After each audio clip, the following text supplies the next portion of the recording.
Alright, so welcome to the read-through of my current book. Well, it's not my current book, but I need to take a break from my current project, so I'm going to do a read-through of some oldies but goodies. The Slave of Toure Hote is the first book of the Song of Lagrandil. This is a read-aloud edit, so you get what you pay for. But this is the hopes of polishing the project a little bit and then moving on. Better than sitting around and playing video games all day. The Slave of Toure Hote, The Song of Lagrandil, Book 1, by Bruce R. Burns. Copyright 2007, 2011, 2013, 2018 by Bruce R. Burns, all rights reserved. No part of this book may be reproduced in any form. You can reduce it, I guess, with a delete button. May be reproduced in any form or by any electronic or mechanical means, including information storage and retrieval systems, without permission in writing from the author. The only exception is by a reviewer who may quote short excerpts in a review. Cover design by Olivia Pro Design via Fiverr.com. Map artwork by Evan Hartshorn. This is a work of fiction. Names, characters, places, and incidents either are products of the author's imagination or are used fictitiously. Any resemblance to actual persons, living or dead, events, or locales is entirely coincidental. You can visit my website at www.lagrandil.com. Printed in the United States of America, and the first printing of the paperback was in 2018. Independently published. Other books by Bruce Burns. The Ranger Prince is Ryan's Tale, or The Slave of Toure Hote. The 14th Ranger, The Lost Tower and Deathkeep. The Hyperspace Web, Dark Blade. The Song of Lagrandil is The Slave of Toure Hote, The Lord of Toure Hote, The Fall of Toure Hote. The Trials of Adrian Campbell, Pushing Back and Shifting Gears. St. Gavin's Ghost, The Rogue of Andinus, The Curse of Silent Mountain. There's a map, which of course is sideways, because of course it is. I honestly almost grabbed my computer to turn this over sideways to straighten the map. That's how tired I am today. Table of contents, I'm not going to read it loud because give me a break. Book 1, The Slave of Toure Hote. Chapter 1. The boy woke in darkness. Cold leached at his skin. Metal bit at his hands and ankles. When he moved, he heard chains rattle. He groped about with his hands. Someone had bolted his chains to the wall with little room for him to move. There's a comma there. A voice came from the darkness beside him. Not so loud, it said. You don't want to wake the others. They aren't as kind-hearted as I am. I've seen what they do to handsome young lads. The boy's mind reeled. He wasn't alone. There were others who could get him, hurt him. He threw himself against the chains in a flash of fear, but his limbs were weak. He collapsed again without accomplishing anything. Easy now, the man's voice said. You've been asleep these many weeks since they brought you on board. Your strength should return in time. You're young enough. The voice paused. The slave heard something wet sloshing around. Someone put a cup of water in his hands. He drank. It helped. The boy's heart beat a little less quickly against his chest. He looked about in the darkness, trying to gather his bearings. He couldn't see anything. Where am I? You're resting in the belly of the Ton's Heart, a ship out of Vidisklav port. We've just come into Toure Hote after sailing up the Eau Claire River. You're surrounded by the latest shipment of slaves. Some of them are innocent men, taken by force. Most are convicts, sentenced to a life of slavery for their crimes. Do you not know this? The boy shook his head, and then he realized the dark made that pointless. No. That's easy to understand, I suppose. You were dead to the world when they brought you here. It's a wonder you didn't die from neglect. What was your crime, lad? What did you do to be shipped to Toure Hote?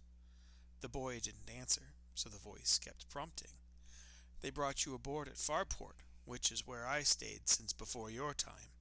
I stood guard over you these past few weeks. If you'll forgive me, lad, I think that I deserve an answer. Thanks for looking after me. It's just... The boy's voice cracked. I can't remember what I did. You were black and blue from head to foot. There was a lump on the back of your head the size of a rock. Even when those faded, you were senseless. Nothing and no one could wake you. I'm not surprised that you can't remember some things. Do you know your name?" "I don't know."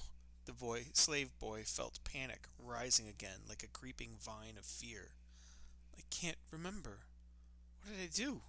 Who did I do it to?"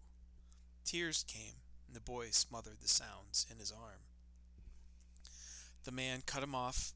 "None of that, do you hear? No more. There are no tears here. There is no past. It's maybe for the best that you don't remember. You don't know what you're missing. You won't get your past back by trying to force it. If le bon Dieu took your memory, he alone will give it back in his own good time. For now, you have to live to see tomorrow. Panic will only make that harder." The boy tried to keep his voice calm. He was only marginally successful. "What's going to happen now?" "Of course you wouldn't know. Tomorrow they will sell you. It's the festival of Ton, the greatest celebration in the Martel Kingdom. There are days of feasting, the great tournament, and slaves and goods for sale to the noble houses. It's the greatest day of their horrible trade. You'll be sold, and find yourself the property of another." "I'm to be a slave?" There was no hiding the fear in his voice now. "Weren't you one before? We all serve someone or something, even if we don't realize it." "What good would I be as a slave? They'll work me to death or kill me if I make someone angry. I don't want to die." The deeper voice was smooth and steady. It rolled over the boy's fear like waves. "You won't die, lad. Not yet, anyway. I can't answer all of your questions now, but I can tell you this. You will be able to live as a slave, the same as if you were free. I told you that they were very much the same thing. The path from this prison ship is a hard one. You're going to see blood and tears. You'll see life and death around you. There may be times like this, when all around you seems dark and your own strength falters. Guard your heart then. The darkest night gives way to the dawn. The deepest shadows flee before a tiny candle. I see more years before you than you can understand, if the life be true. You may not know where or how you've done it, but in the end of your life, when you look back, you'll see that you've walked in the way the entire time. You simply couldn't see it for the darkness." The slave felt his fear start to fade as the deeper voice spoke. They were both in the same slave ship, but the other voice didn't sound afraid. The slave listened, drawing on the other's strength. "Now is not the time for fear. You must not give in to your anger or despair. Rest. Gather your strength for tomorrow. I will watch over you." Something like a rough cloth draped over the slave's chilled limbs. The cold of the prison ship began to fade away. "This will keep you warm for the night. Now get some sleep. There is time left for one good dream before the dawn." The slave relaxed under the blanket. Between the voice's calm confidence and the fatigue of his limbs, sleep was slowly creeping up on him. At least this was a gentle peace, instead of the harsh darkness of unconsciousness. "Who are you?" he asked. "I'm not important, lad, but thank you for asking. My master calls me Shafat, and you can do the same. Now, sleep. Forget your fears." The slave slipped deeper into the warmth. A flicker of recognition reached him. "I know your voice. I know you. Long ago, you were singing." And then the slim shadow relaxed beneath the covers. Sleep carried away all cares and worries of the future. When he was sure that the boy was asleep, his companion spoke again. All trace of accent was gone. A deeper tone hummed with power that he didn't before. "Sleep now, boy. I did sing to celebrate your birth. I will sing the sunset of your time with the same joy. You will not remember me when you wake. Your only memory of this night will be a dream of kindness and peace. You will be sorely tested soon, though through it all you will never be alone. You could not be told that your sleeping, growing form carries a fate beyond your imagining. May you receive strength for the test that is about to come." Eyes capable of penetrating the darkness would see a young man asleep in perfect peace. His head rested in the hands of a massive warrior. The warrior's simple robes shone with the same light as his wings, massive silver-feathered wings that he stretched over the boy like a blanket. Helen stroked Nimbus's feathers as she watched the spectacle in front of her. The hawk shifted on her dress's leather-armored shoulder. The hawk had never been in a crowd this large before. Neither had Helen, though she forced herself to stay composed. This was the first place that she had ever been where there were more people than animals. She couldn't afford to look out of place, no matter how she felt. Helen looked around and thought about what she saw. The capital of the Martel kingdom was called Bonne Terre, but everyone referred to it as Toure Hote. The fortress had towered above its northern gates. Toure Hote was ancient before remembering, an entire fortress fashioned of unbroken black stone. Legend said it was smoother than marble and harder than the strongest steel. The outer wall rose 100 meters above the ground and stretched for at least a kilometer along each side. None of the wood and stone buildings of Bonne Terre came close to blocking her view. Bonne Terre held maybe 5,000 men, Helen thought. Half again as many lived within Toure Hote itself. Once she had laughed at the idea of so many people living in any kind of building. Her doubts vanished now that she saw the famous fortress with her own eyes. The Festival of Toure started today. People packed the city streets. The slave markets, tournaments, and entertainers at the festival were the greatest in all the land. Helen thought that there were easily 20,000 people in and around the city today. Half the kingdom seemed to have traveled here for the festival. The crush of humanity pressed in on her. She looked up at the fortress and the open sky to try and keep her mind off of it. A single massive tower, 50 meters wide at its base, reached at least 200 meters above the fortress walls. It was the highest thing she'd ever seen, and it held her attention whenever she looked up. Nimbus squawked as someone jostled Helen, and Helen looked away from the fortress and concentrated on weaving her way through the crowd. The Festival of Toure would start soon. The royal family and the great lords of the land received their tribute in front of the general population. They wanted everyone to witness their power. Ships had carried the warlord king his yearly due. The harbor had been busy for days. After the tribute, the king would announce the events of the great tournament. The people would fill the first night of the Festival of Toure with a feast. Helen saw banners of crimson and black a moment before she reached the square. She knew the Martel colors by now. Horses and knights pranced into the square in formation. Their magnificent mounts were new to her. She'd never seen such a breed of horses. The Martel horses were the largest she'd ever seen, but they moved with a light ease as if the weight of knights in armor was nothing to them. The Martel royal family rode in the center of the formation. Helen had been raised to scorn the Martel worship of power, so it surprised her when she felt impressed. The royals were warriors. Martel knights were the most feared fighters in the southern half of Lagrandil. The Martels themselves were the most feared of all the knights. Helen knew how rare it was for leaders to truly represent their people, but the Martels did exactly that. The people seemed to know it. There was nothing forced about their cheers. King Alfred Martel was massive, a picture of age without weakness. He rode as well as the youngest knight. Highlights of gray in his hair and beard gave him an air of wisdom matching his physical size. His wife was a golden-haired vision by his side. The princes made Helen's breath catch in her throat. Their skin looked dark under the hair the color of sun on wheat fields. They were more than beautiful. They carried their weapons and armor with the ease of long familiarity. It was no mystery how the Martel commoners could love their rulers. The Martel family climbed into a raised booth at the north of the square. This was the signal for the other great houses to make their entrances. Martel to the core, only the colors of the horse warrior's livery changed from house to house. Helen watched closely and ran through all that she knew about the mighty men and women in front of her. House Epée was the largest contingent after the Martels. They ruled the eastern duchy and guarded the border against Highlanders and pirates alike. Their green and white livery hinted at the green of the forests and the white foam of a stormy sea. The épée nobles took their place in the eastern booth.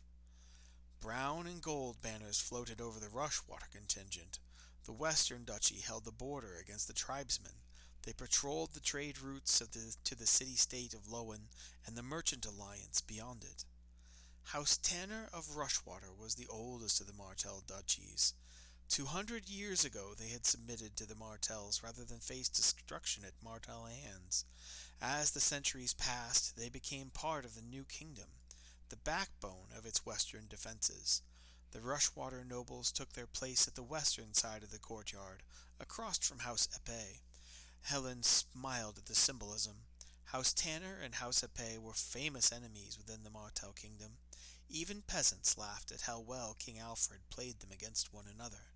The king held their rivalry back from open war, and always seemed to gain an advantage for his own power and that of his kingdom. House Wolfsbane, rulers of the southern duchy, called 10 Thrones, filled the southern stands in their square. Their warriors wore blue and white checks, a symbol of the land where generations of Wolfsbanes had forged many disparate border realms into a single powerful whole.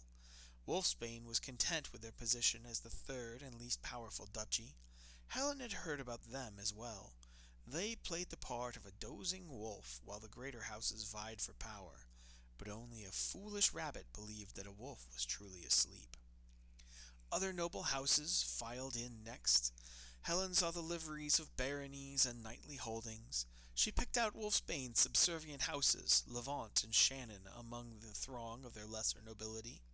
The lesser nobles constantly plotted against each other, both to gain their way into the upper nobility and to prevent their rivals from doing the same. Fortunately for the kingdom, the greatest proof of power was on the battlefield, fighting for the king, not wasting power fighting against him. The Martells had found a way to make internal conflicts a source of strength instead of dangerous weakness. Many kingdoms since before remembering had torn themselves apart in civil war, only to see the weakened victor fall to outside threats a year or two later. The Martell kingdom had endured 3 centuries. The lesser nobles took their place at ground level between the booths. Merchants, peasants, and freedmen were free to fill the rest of the square. A large circle was staked off in the center of the square where everyone could see the goings-on. Helen felt the anticipation in the crowd as the trumpets blew. It was about to begin. The crowd parted along the road. Horse-drawn carts bearing mounds of gold and treasures drove into the square, past the royal booth. At the side of every cart walked a red-robed priest of Taun. The crowd cheered at the sight of the kingdom's riches, for it reflected well upon their own power.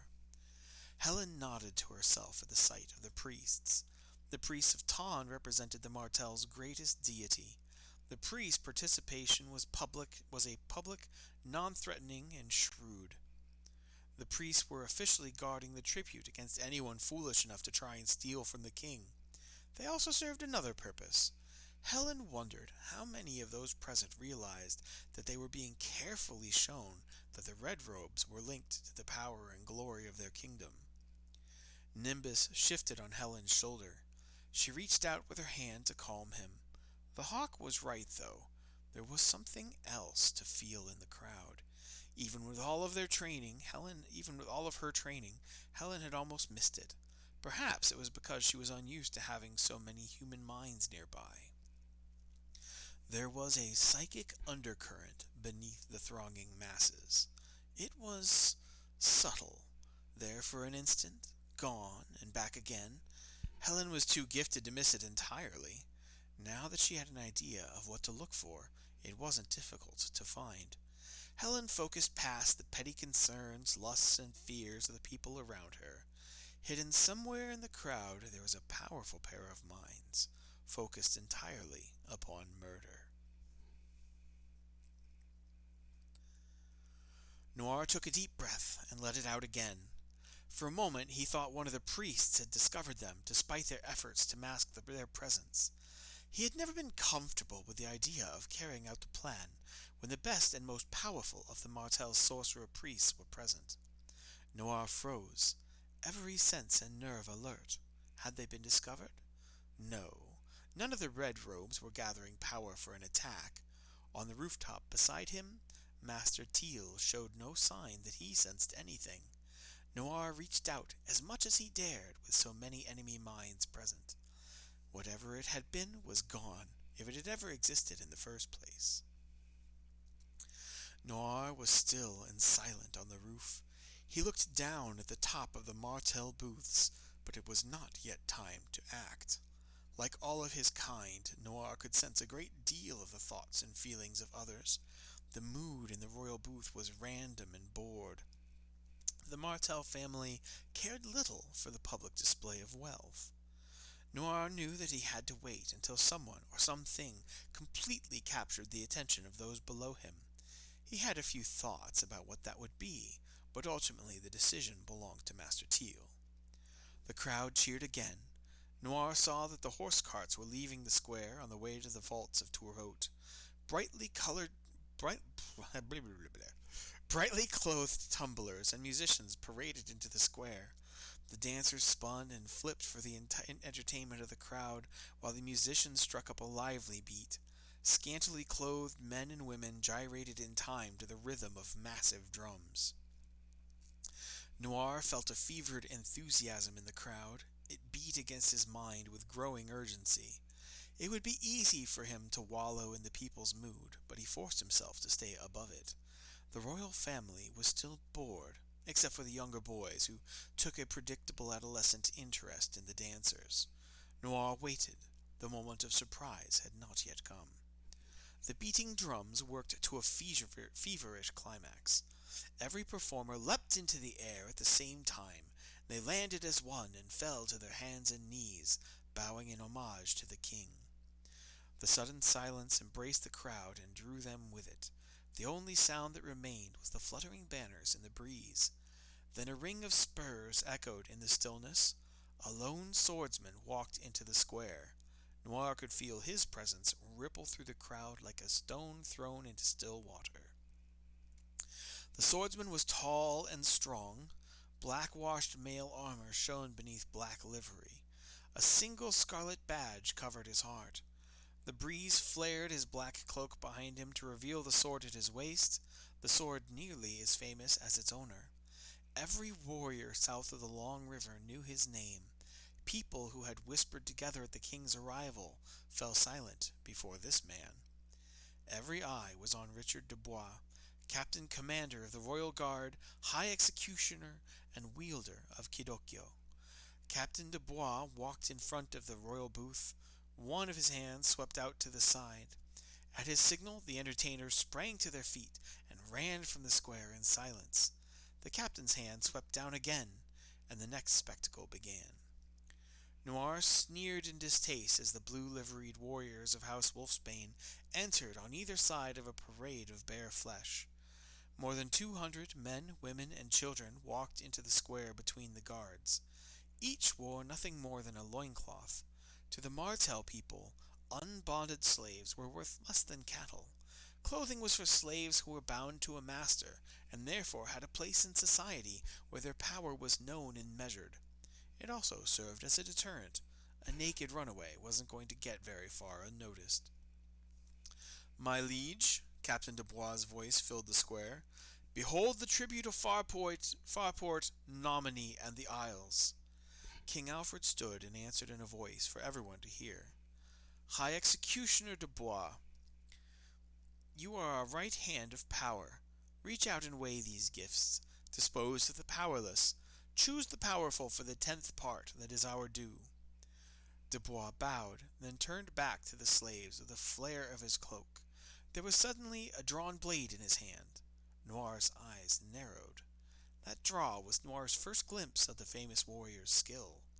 For a mere man, such lightning quickness was impressive. King Alfred deviated from the ancient formula Noir had memorized. "Captain de Bois, we also charge you with a special task. Prince Leif turns 16 this day. We would ask you to choose the best of the 10th to present to him as a gift. Let the whole realm see this, and know how we esteem our youngest son. Let them see the faith we place in his power." Prince Leif's cheeks flushed a deeper red, but he stood and bowed to his father. The crowd erupted into fresh applause. Noir felt their enthusiasm like a wave crashing against the shores of his mind. A hush fell across the crowd as Captain Dubois walked to the closest slave and began his inspection. The wolfsbane guards had placed the slaves in a circle in the center of the square facing outwards. The slave drivers themselves stood in the inside of the circle. They held lances to the slaves' backs, and every fourth guard held a bow and arrow in case some poor fool tried to run. As the high executioner, it was Richard Dubois' duty to judge the slaves. Those who were unworthy would be put to death on the spot. A tenth of them would be taken into the king's service. They would be put to work in Toure Hote, and the rest would be sold at auction during the festival. Captain Dubois paused in front of each slave. He rested the tip of Cadocio against the collarbone of that slave. Most of them managed not to tremble. For a long moment the captain would look at them. Those whom he chose for the 10th received a nod. If he frowned or shook his head, everyone would know that the slave was unworthy, a death sentence. Every time the captain lifted his sword and took a step or two to stand in front of the next slave. None of the slaves dared to move, not with the wolfsbane guards standing behind them at the ready. When the captain had completed his circuit, he had not claimed the life of a single slave. 3 of the 200 had fainted dead away in front of him, to the crowd's delight.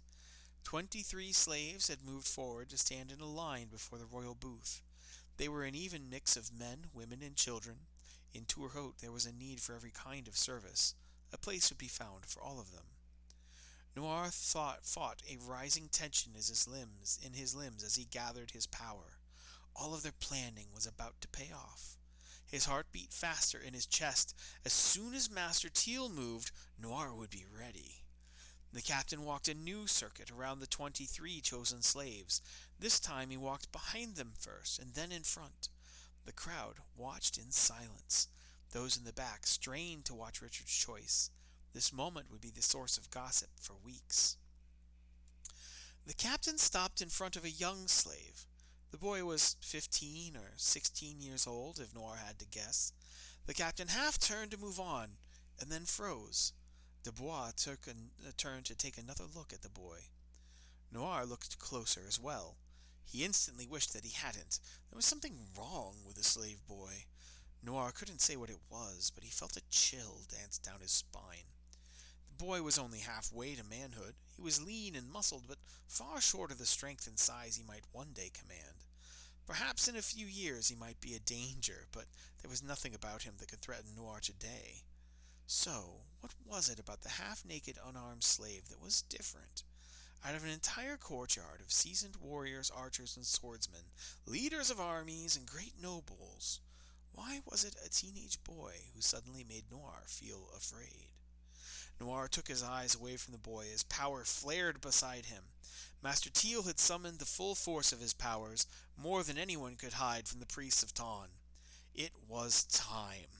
In the courtyard, every eye was fixed upon the young prince.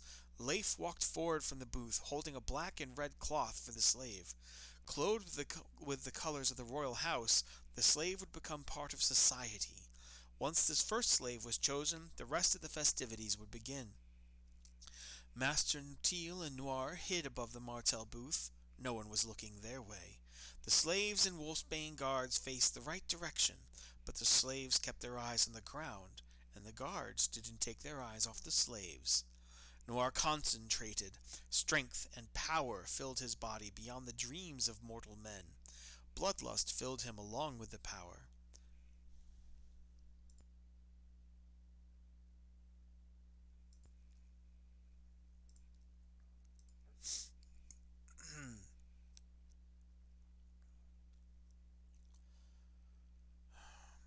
Power demanded pain and suffering. It was the just and fair price in return for the great strength and speed that were Noir's to command. Noir embraced the desire as he called upon that power. When the plan was carried out, even the power's thirst for blood would be sated. Master Teal moved first. Roofing tiles shattered beneath the force of his leap. The master's mighty bound hurled him up and away from his hiding place. There was no need to hide now. They revealed themselves to their prey. Both Noir and his master were clothed in black. They carried short swords and knives anywhere it would not restrict movement. They were adepts of the Black Wind clan of the Spirit Walkers, assassins and killers of men. Their clan had been well paid for the death of the Martell royal family, and the hour of death had come. Master Teal's short swords seemed to appear in his hands with the speed of his draw.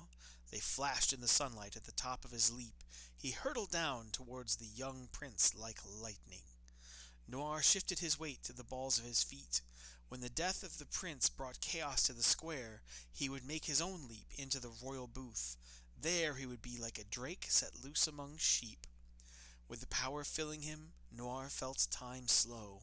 It was as if the rest of humanity swum through molasses. Normally, he could lose himself in the thrill as he danced through his enemies and spilled their blood. Even now, though, the chill he felt upon seeing the slave boy clung to him, a sour note in the power's song that refused to depart. Prince Leif Martell felt no more shame examining the slave's body than he would have felt inspecting a new horse. To him, that was all that the pale-skinned boy was, a new gift. He felt a mixture of jealousy and admiration at the boy's leaner build and better muscle definition. As he held up this robe his father had given him, Leif wondered about the slave. What sort of living had he had before coming here? What had happened to bring him here in slavery? Some young men were sold for money to feed their poor farming families. The slave was not thin enough to be a starving peasant. Perhaps he had been sentenced for a crime of some sort? Incest or murder? Leif was still thinking, absently looking at the boy's chest, when every muscle in the slave boy's body tensed and released. The slave collided with Leif before the prince realized he'd moved. Leif had no chance to catch himself. His head struck the stone cobblings of the square. Darkness roared up and claimed him.